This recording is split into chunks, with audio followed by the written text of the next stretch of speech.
Dieu pour la vie de notre pasteur, du pasteur en charge de la coordination de Calavi, pour ce privilège qu'il me donne de pouvoir présenter le message de ce matin. Et je voudrais vous prier de bien l'ovation.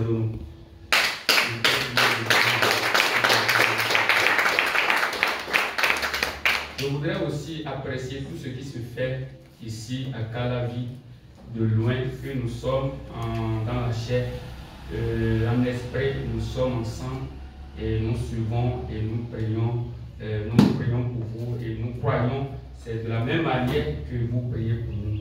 Et nous croyons que le Seigneur va élargir ce ministère à travers nous, au nom puissant de Jésus. Au-delà de notre personne, de notre personnalité, de nos statuts, le Seigneur va se faire connaître davantage à travers ce ministère dans le béni au nom puissant de Jésus. Alors je voudrais vous rassurer que j'ai commencé par depuis un moment, être animé de joie lorsqu'il y a lieu de me retrouver au milieu des frères pour écouter la parole de Dieu. Et je crois que c'est ainsi pour chacun. Et je veux encore rappeler que notre joie de tous les jours, que nous soyons toujours joyeux lorsque nous nous retrouvons entre les frères pour écouter la parole de Dieu. David, qui n'avait pas connu la grâce en espèce, Christ est l'espèce de la grâce de Dieu. Alléluia. Amen. Pouvait dire, je suis heureux lorsqu'on me dit, allons dans la maison de l'Éternel. Alléluia. Comme on a l'habitude de parler pour nous là-bas, parfois le goût semble me prendre. Alléluia. Amen. Vous êtes,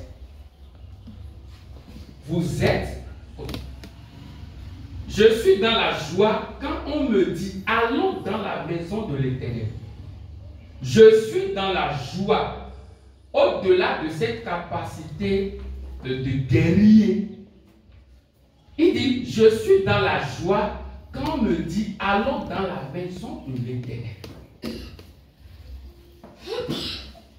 Alors je voudrais vous rappeler, vous êtes au bon endroit et au bon moment.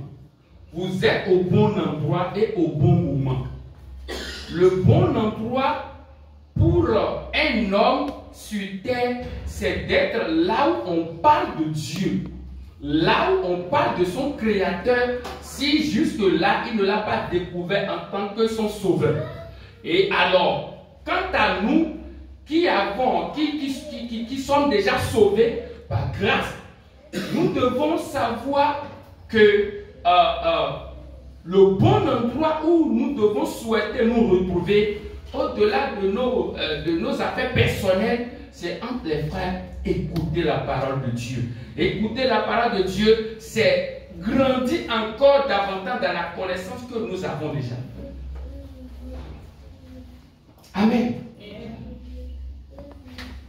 Alors ce matin, je n'ai pas un message spécial, je n'ai pas un message particulier, mais je veux parler de quelqu'un de spécial. Christ est spécial, Christ est particulier, parce que lui seul a pu accomplir une œuvre particulière. Alléluia. Christ est spécial, parce que c'est lui seul qui a pu accomplir une œuvre spéciale. L'œuvre de la croix est une œuvre spéciale, particulière. C'est pourquoi jusqu'à ce jour et jusqu'à la fin du monde, il n'en aura pas une autre.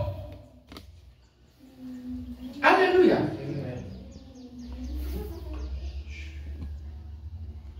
Alors, le thème du message de ce matin serait pour quelqu'un, pour certains rappels, peut-être pour d'autres, encore une manière d'aller dans le fond de ce qu'il connaît déjà.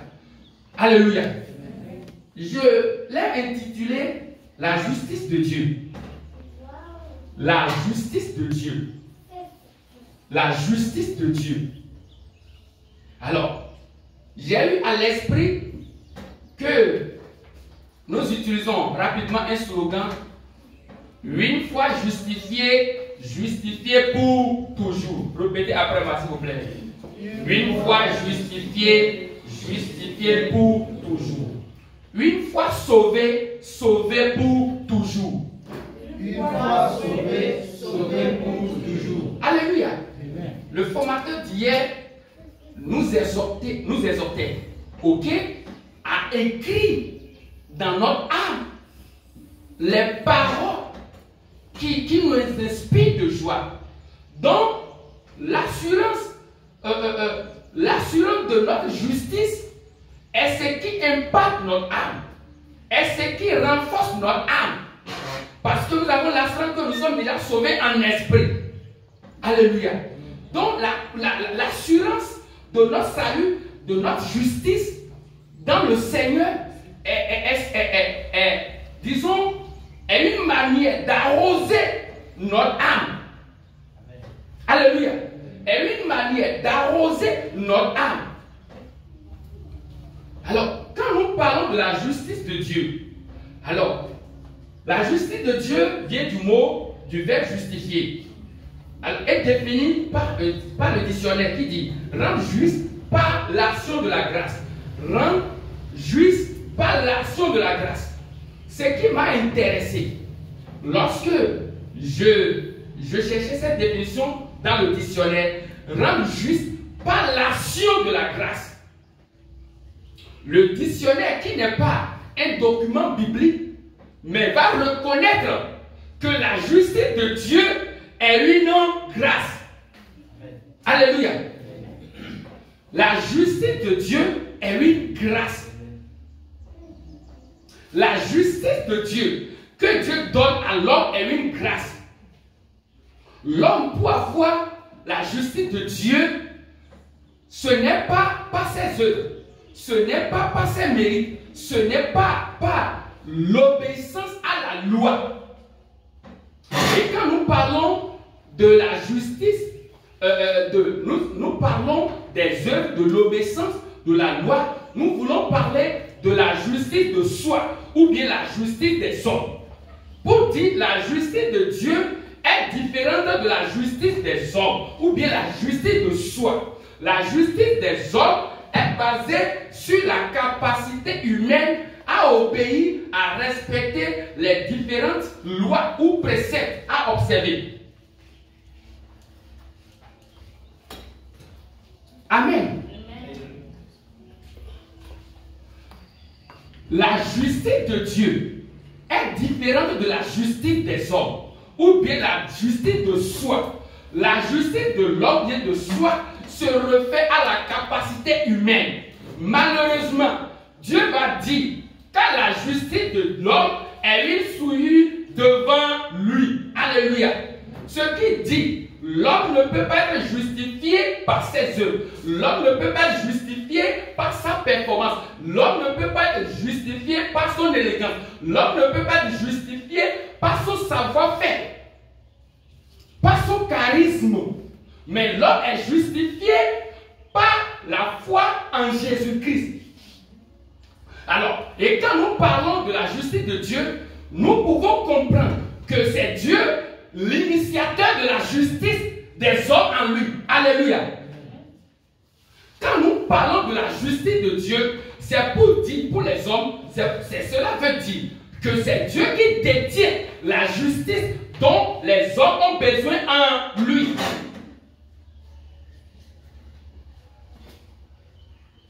Et le livre d'Éphésiens 2, verset 8 nous dira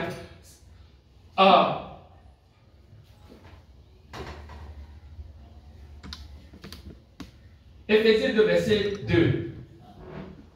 Éphésiens 2, verset 8, sorry. Car c'est par la grâce que vous avez été sauvés, par le moyen de la foi. Et cela ne vient pas de vous, c'est le don de Dieu. Autrement dit, car c'est par la grâce que vous avez été justifiés. Que vous avez été justifiés. Quand nous parlons de salut, nous parlons de la justice. Quand nous parlons de la justice, nous parlons de la sanctification. Quand nous parlons de la sanctification, nous parlons de la rédemption. Ce sont des mots synonymes. Un sauvé et un justifié justifié. Un justifié est un racheté. Alléluia.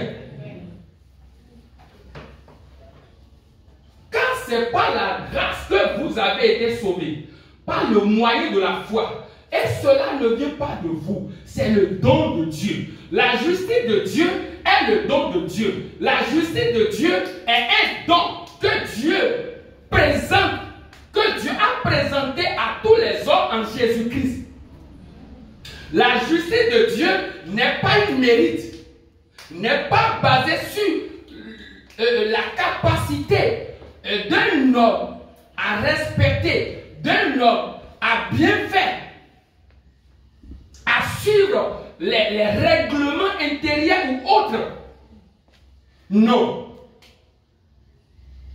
Imaginez, autant l'homme essaie de respecter la loi pour plaire à Dieu ou pour se voir juste devant Dieu, autant il constate qu'il piétine, qu'il a piétiné une loi ou un de ses commandements. C'est pourquoi Jacques nous apprend, si quelqu'un, Jacques 2,10,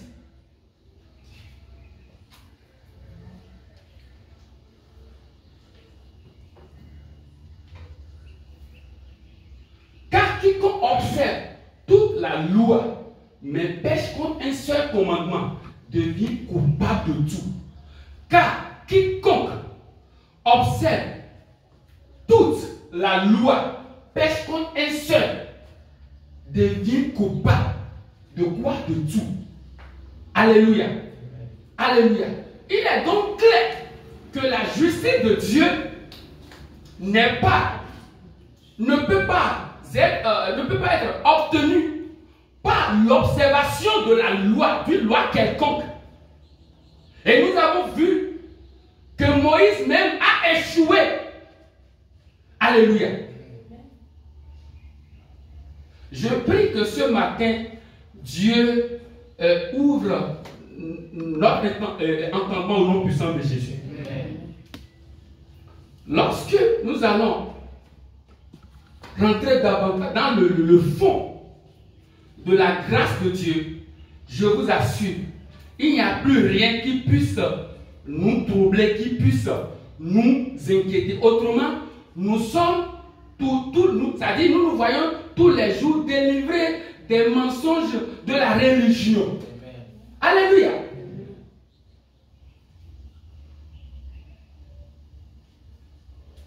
La fois où j'étais dans un forum, le grand pasteur dit que tous ceux qui, toutes les filles qui auront de rapport avant le mariage iront en enfer. Je me suis retiré en même temps. Iront en enfer. Et je me suis retiré. Il fut pour moi un aîné. Il fut pour moi vraiment une aide. Mais à cause de la nouvelle connaissance que j'ai, il semble avoir une séparation. Malgré mes efforts. Malgré mes efforts. Malgré mes efforts. Pour maintenir le lien de Christ. Alléluia. Et ceux qui ont été violés. Et ceux qui ont été violés. Parce que l'affaire de péché, on dit, même involontaire ou volontaire. Et ceux qui ont été violés. L'homme était en enfer avant de commettre la fornication. Parce que l'enfer, c'est la vie en Adam. Alléluia.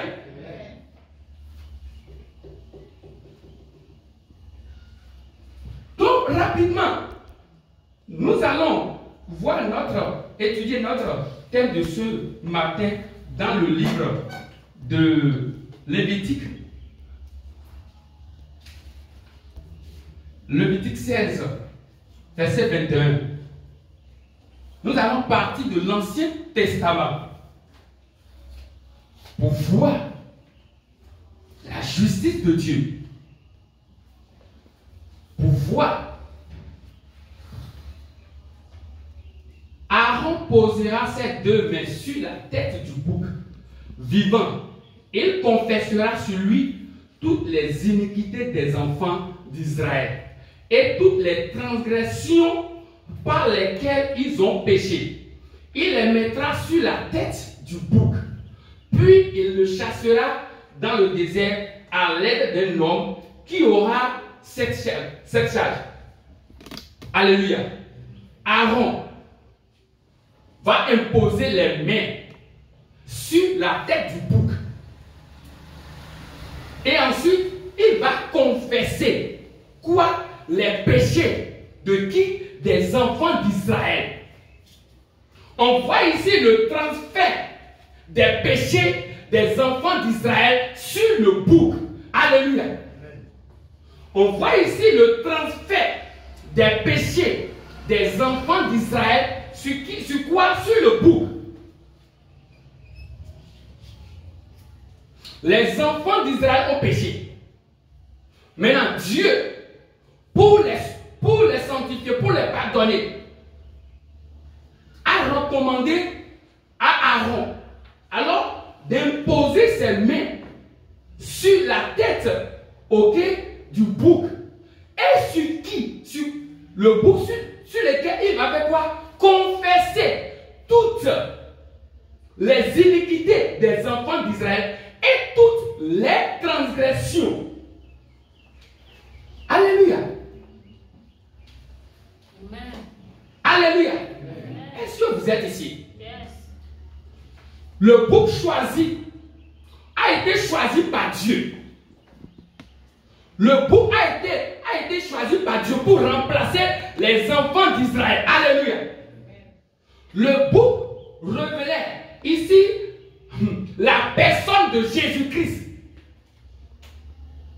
Et quand nous parlons de la grâce, c'est une réalité qui a commencé, c'est-à-dire qui peut se révéler, se tracer depuis l'Ancien Testament. Bouc sur lesquels Aaron va confesser toutes les iniquités et transgressions des enfants d'Israël. Pourquoi? Parce que Dieu savait qu'il n'y a pas autre moyen pour les enfants d'Israël de se faire pardonner par eux-mêmes. Leur habileté à obéir à la loi ne peut pas les amener à faire quoi? À être pardonnés devant lui. Dieu voyait en eux l'incapacité, leur faiblesse. Dieu voyait déjà que l'homme, à lui, c'est-à-dire dans sa capacité, avec sa performance, ne peut pas. Cela révèle déjà le message de la grâce. Cela révèle déjà le plan de salut de Dieu pour l'humanité en Jésus-Christ. Alléluia. Le plan du salut de Dieu en Jésus-Christ n'est pas un plan que Dieu, en cours de route, a inventé. Alléluia. Le plan du salut de Dieu en Jésus-Christ pour les hommes n'est pas un plan que Dieu, en cours de route, a tracé, a essayé d'imaginer. Donc Dieu est l'initiateur et le garant depuis l'Ancien Testament jusqu'au Nouveau Testament du salut, de la justice des hommes en lui. Alléluia. Continuez s'il vous plaît. Le bouc emportera sur lui toute leur iniquité. Dans une terre désolée, il sera chassé dans le désert. Continue. Aaron entrera dans la tente d'assignation et quittera les vêtements de lin qu'il avait mis en entrant dans le sanctuaire. Et il les déposera là. Vous continuez. Il lavera son corps avec de l'eau dans un lieu saint et reprendra ses vêtements. Puis il sortira, offrira son holocauste et l'holocauste du peuple et fera l'expiation pour lui et pour le peuple.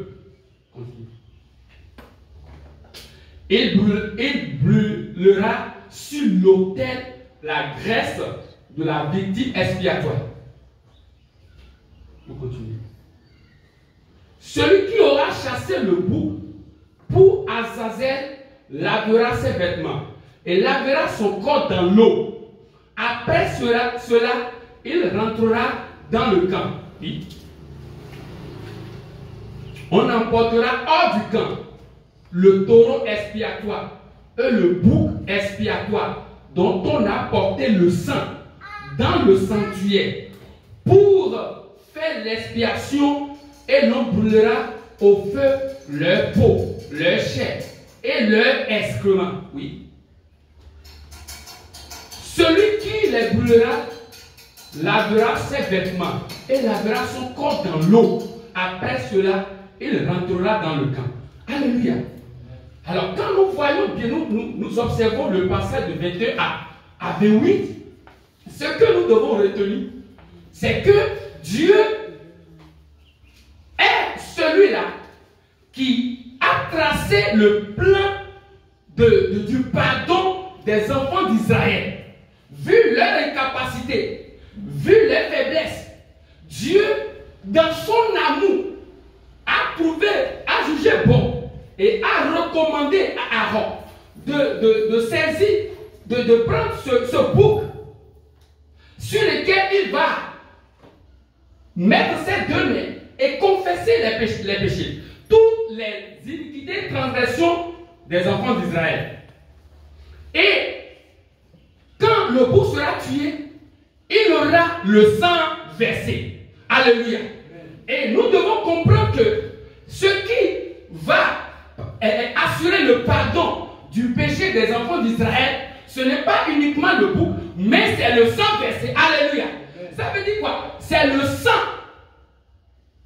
C'est pas le sang du bouc que ces enfants, d'Israël ont été sanctifiés.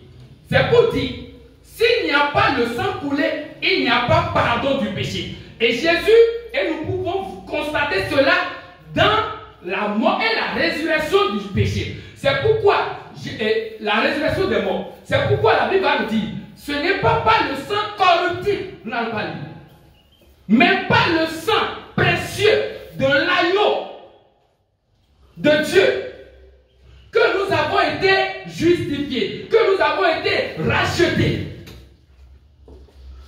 dont le bouc et le sang représentaient déjà Jésus. Dieu dans Jésus, comment il va mourir, comment il va porter le péché du monde, comment il va porter le péché des hommes. Celui, et c'est par son sang versé que l'humanité sera pardonnée par la foi en ce qu'il a fait à la croix. Alléluia. Nous devons continuer à prier pour nos frères des différentes congrégations et dénominations. Parce que la vérité de Dieu est quand même simple. Mais la religion vient compliquer. La religion vient donner du travail au plan du salut de Dieu. Pendant que Dieu a voulu que son salut pour les hommes soit, Dieu a déjà simplifié son plan du salut pour les hommes. Alléluia.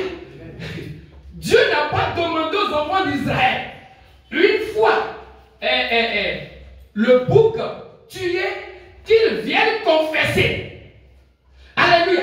Mais parce que Dieu a déjà confessé leur péché sur le bouc.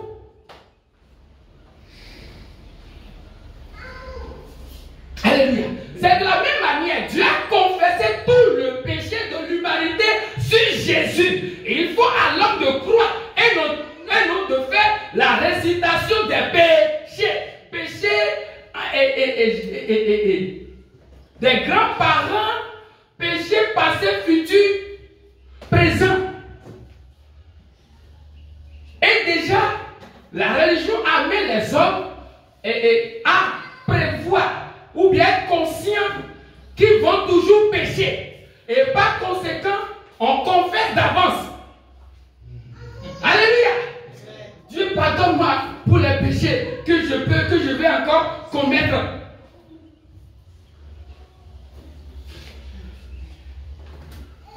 vous êtes justifiés. Vous êtes justifiés. Vous êtes justifiés. Vous êtes justifiés. Vous êtes justifiés. Alléluia. Le seul sentiment qui doit nous animer tous les jours, c'est de voir ce que c'est un sentiment de tristesse, de compassion, même pour ceux qui ont été nos pères et qui jusqu'aujourd'hui pensent que le message de la grâce est une abomination. Alléluia. Jusqu'à quand ils vont continuer à souffrir dans la religion, dans la religiosité? Jusqu'à quand ils vont continuer à souffrir dans l'ignorance? Jusqu'à quand ils vont continuer à changer le peuple que Dieu leur a confié de l'ignorance? Parce que l'ignorant ne peut que donner l'ignorance. Alléluia. Le savant donnera la connaissance exacte de ce qu'il a. Mais l'ignorant va donner la connaissance, c'est-à-dire l'ignorant de ce qu'il croit connaître. Alléluia.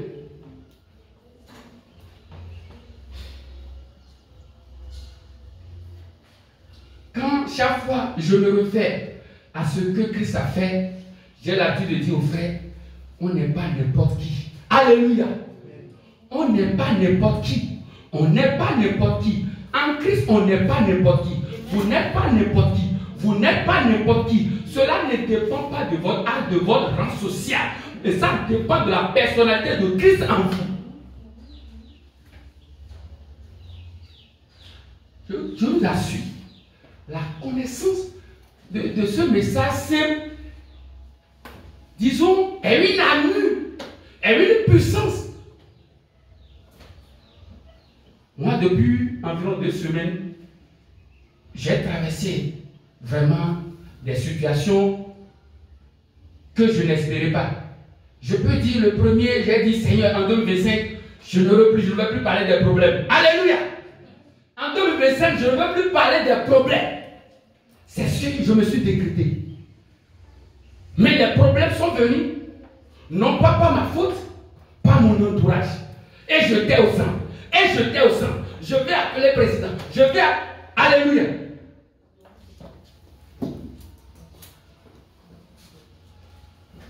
Je t'ai succombé. Parfois, il m'arrive de me voir, c'est-à-dire épuisé, fatigué, troublé et accablé par les pensées. Mais en même temps, j'ai une motivation en moi. Même au coup, je commence pas à déclarer, je commence pas à prier. Et en même temps, je sens ma psychologie restaurée. Alléluia. C'est fort. Nous avons besoin de connaître Christ. La connaissance de Christ. La justice de Dieu. Alors, s'il vous plaît, aidez-moi à partir du verset 29. Nous allons voir quelque chose rapidement. Oui, même chapitre. C'est ici. Ok. C'est ici pour vous une loi perpétuelle. Au 7e mois, le 10e jour des mois, vous humilierez vos âmes, vous ne ferez aucun ouvrage, ni l'indigène, ni l'étranger qui séjourne au milieu de vous. Continuez. Car en ce jour, on fera l'expiation pour vous, afin de vous purifier. Vous serez purifiés de vos péchés devant. Alléluia. Après cela, il y a une loi qui a été prise. Et cette loi doit être répétée chaque année. Alléluia. Quand je lisais, je méditais. Ça veut dire que Dieu est conscient que les enfants d'Israël, après l'expiation, vont encore pécher. Alléluia. Dieu est conscient qu'après l'expiation qu'ils ont fait, qu'ils vont faire quoi? Pécher. Et Dieu a instauré cette loi. Et chaque année, le 7e jour, c'est ça, hein, du 10e mois, ils doivent le faire. C'est-à-dire quoi? Toujours chercher le bouc, confesser, pour être sanctifié, pour être purifié. Alléluia. Donc, Dieu était sanctifiés, dont avant la fin de l'année, ils vont encore pécher. C'est pourquoi Dieu a instauré la loi. Alléluia. Alléluia. Okay. Dieu n'est pas venu pour mettre fin à nos fautes, à nos actions. Quand nous parlons de fautes, nous voulons parler de mauvaises actions. Dieu est conscient. Dans la chair, nous allons finir par succomber.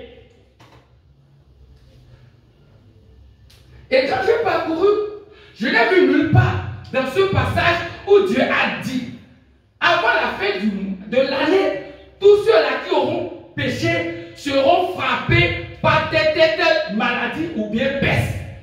Cela m'a révélé. Dieu n'est pas l'auteur des conséquences qui nous arrivent quand nous faisons le mal. Dieu n'est pas responsable. Cela n'est pas dans l'intention de Dieu. Parce que Dieu est bon en tout temps. Il n'y a pas de mal en lui. Alléluia. C'est pourquoi ceux qui estiment qu'une fois sauvé, automatiquement, l'homme sauvé doit cesser de faire des erreurs. Ils n'ont pas compris le message de grâce. Ils n'ont pas compris l'intention de Dieu. Elle a dit que les fautes sont bonnes pour un enfant de Dieu. Nous disons non. Il peut y avoir des conséquences graves. Il peut y avoir des morts. Il peut y avoir des maladies. Alléluia. C'est pourquoi nous devons chaque fois nous référer à notre identité en Christ. Devant chaque situation, devant chaque événement, dans chaque événement. Ce qui arrive à l'homme de mauvais n'est pas la volonté de Dieu. Tu as occupé une place de comptabilité dans une grande entreprise. Le patron t'a fait tellement confiance et malheureusement, il te couvre pendant tout le temps en tant qu'enfant de Dieu parce que tu as le titre en tant qu'enfant de Dieu, d'enfant de Dieu. Il t'a mis à ce poste. Il découvre que pendant tout ce temps, tu n'as pas été juste. Il va te licencier, mais tu devais toujours enfant de Dieu. Alléluia! Tu as perdu ton travail, ton job, à cause du fait que tu n'as pas pris soin de ton identité. Le péché a des conséquences, les mauvaises actions ont des conséquences, mais ça ne vient pas de Dieu. Alléluia. Alléluia.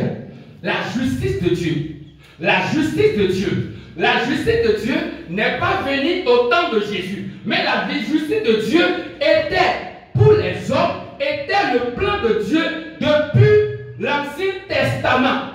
Donc le bouc représentait Jésus-Christ.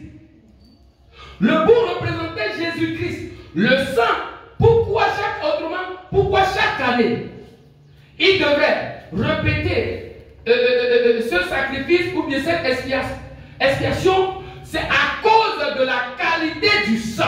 Le sang du bouc est éphémère. Le sang du bouc est éphémère. Mais le sang de l'agneau, Jésus-Christ, qui nous a sauvés, est éternel. C'est pourquoi notre justification est éternelle. C'est pourquoi votre salut est éternel. C'est pourquoi votre rédemption est éternelle.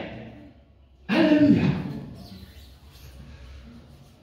Le sang de l'animal, 3 jours après pourri, saint. Mais le sang de Jésus est le sang divin. Et dans le sang de Jésus se trouve la vie de Dieu. C'est pourquoi la Bible va dire dans Lévitique 17, 11, car la vie d'un animal se trouve dans son âme saint. Dans la vie que Dieu a prédestinée déjà pour les hommes, en Christ, était en le sang. Car l'âme de la chair est dans le sang. Car l'âme de la chair est dans le sang. Une autre version va nous dire, la vie de l'animal se trouve dans son sang. Dans la vie de Dieu, le sang qui coulait n'était pas seulement le sang, mais c'était le sang contenait de la vie de Dieu, la vie sauvée, la vie éternelle. Donc une fois accepté Christ, automatiquement, vous avez cette vie en vous. Alléluia. La justice de Dieu. La justice de Dieu n'a rien à faire ou bien n'a rien à voir avec la performance des hommes, n'a rien à faire avec l'élégance, l'éloquence des hommes, n'a rien à voir avec la capacité de l'homme à obéir, à se plaindre. La justice de Dieu s'obtient par la foi en Jésus-Christ. Et c'est le plan de Dieu. Et Dieu est l'initiateur. Cela ne vient pas d'un homme, afin que l'homme ne puisse se glorifier. Bien-aimé dans le Seigneur, la justice de Dieu, la justice de Dieu, la justice de Dieu.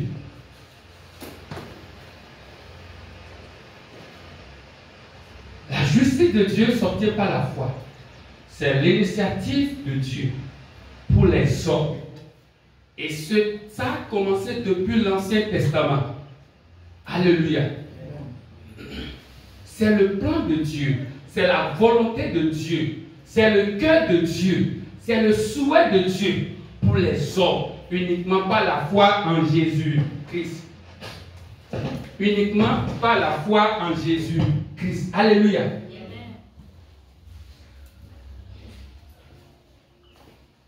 Chers amis dans le Seigneur,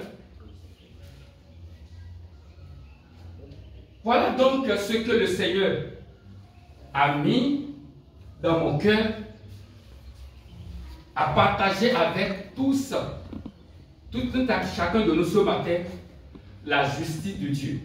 Je voudrais chaque matin, chaque minute, quand nous nous levons dans la conscience que nous sommes la justice de Dieu. Nous représentons la justice de Dieu. Et cette justice ne vient pas de notre performance, mais ça vient de Dieu. Ce n'est pas venu ce n'est pas un plan que Dieu a changé, a tracé en cours de route, mais c'était un plan qui existait avant même le commencement. Avant même le commencement. Alléluia. Avant même le commencement. Parce que notre Dieu n'a pas le commencement ni la fin. Alléluia. Que le Seigneur bénisse sa parole. Amen.